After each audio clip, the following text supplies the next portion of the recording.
আমার প্রেমের জীবন যে সংকটের মধ্যে পড়ে গেল। তুমি কিন্তু এটা ঠিক কাজ করোনি। অনেকক্ষণ শুনছি তোমার বকবক। যদি তোমার ছেলের জন্য এতই চিন্তা ছিল তবে অন্তত সিঁদুরদানের সময় একবার বউয়ের মুখটা তো দেখে নিতে পারতে। আরে একটা কাজের মেয়ে এসে তোমার ছেলেকে বিয়ে করে ফেললো আর তুমি জানতেও পারলে। যদি আমরা প্রেমের বিয়েটা আগেই দিতাম তবে আজ আমাদের পারিবারিক সম্মান এইভাবে ধুলোয় মিশত না। তুমি কেন বুঝছো না? এটা প্রেমের সারা জীবনের ব্যাপার। শুনে নাও, প্রেমের বিয়ে হয়ে গিয়েছে। এখন এই সত্যটা আর বদলানো যাবে না। আমি এই সত্যটা মেনে নিয়েছি আর সকলের জন্য এটাই মঙ্গলজনক হবে যত তাড়াতাড়ি তুমিও এটা মেনে নেবে। তাহলে কি তোমার নিজের ছেলের জীবনের থেকে বেশি এই পরিবারের সম্মানের চিন্তা? হ্যাঁ, আমার এই পরিবারের জন্য চিন্তা আছে।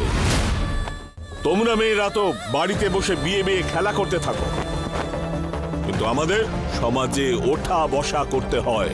যদি এই সমাজে সম্মান চলে যায় তাহলে সারা জীবন মাটিতে নাক খত দিতে হয়। তাহলে কি সমাজের ভয়ে তুমি একজন কাজের লোককে নিজের বৌমা বলে মেনে নেবে?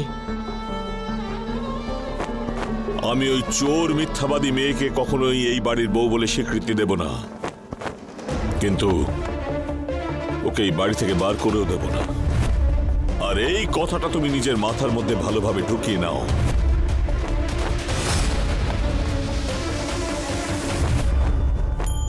শোনো না, শোনো।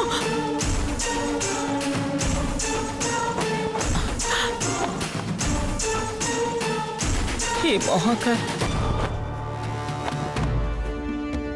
প্রেমের বিয়ে তার রক্ষকের সঙ্গে হওয়ার ছিল, নেত্রার মেয়ের সঙ্গে।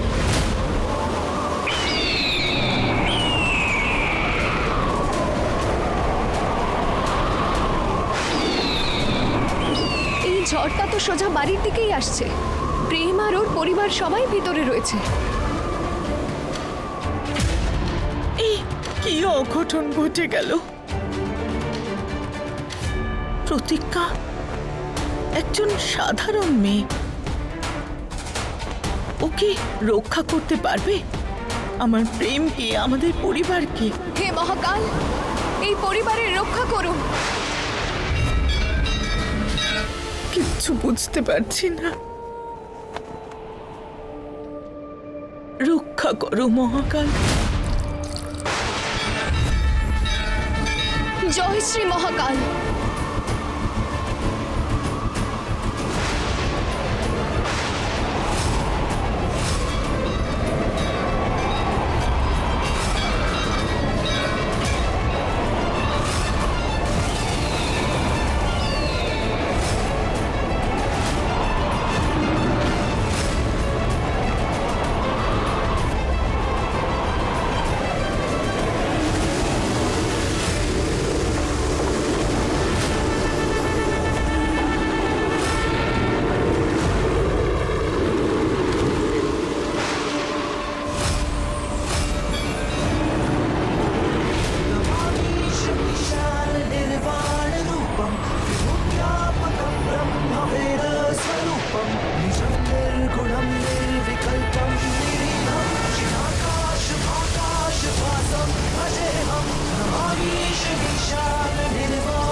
जाने वो कैसे लोग थे जिनके प्यार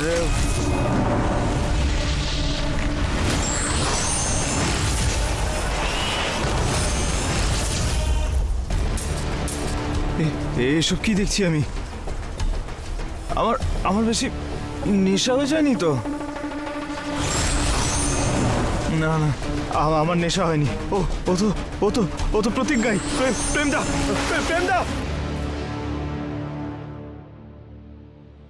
আমার জীবনে তো ভালোবাসার জন্য কোনো জায়গাই নেই, কারণ আমার কাঁধে তো আমার পরিবারের দায়িত্ব রয়েছে।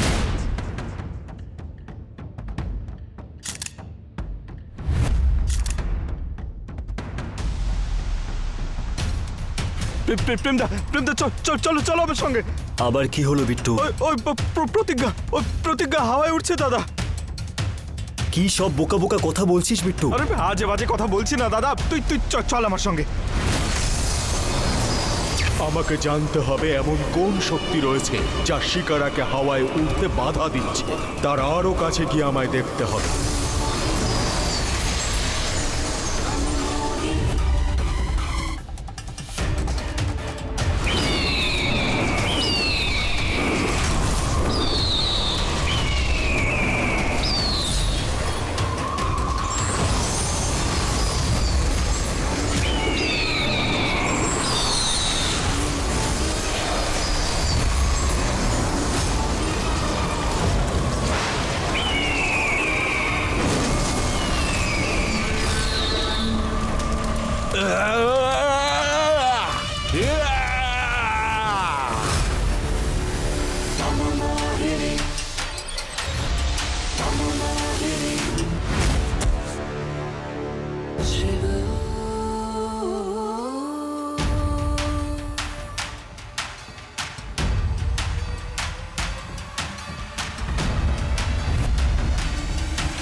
ওই দেখ,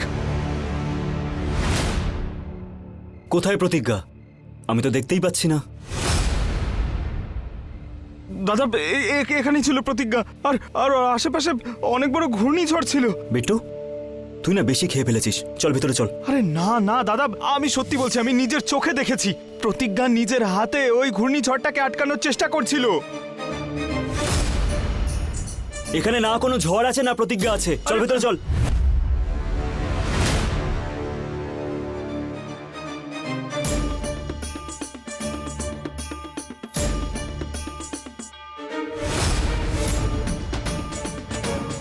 আমার হাত পড়লো কি করে?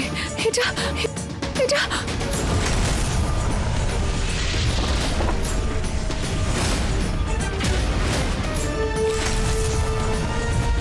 তাহলে কি সত্যি আমি?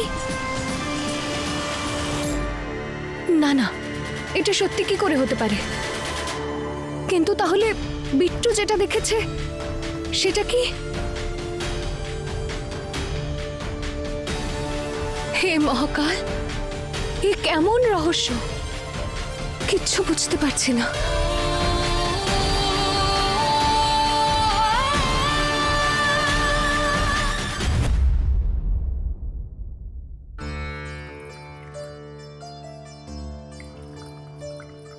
প্রসাদ, হ্যাঁ, 1 মিনিট।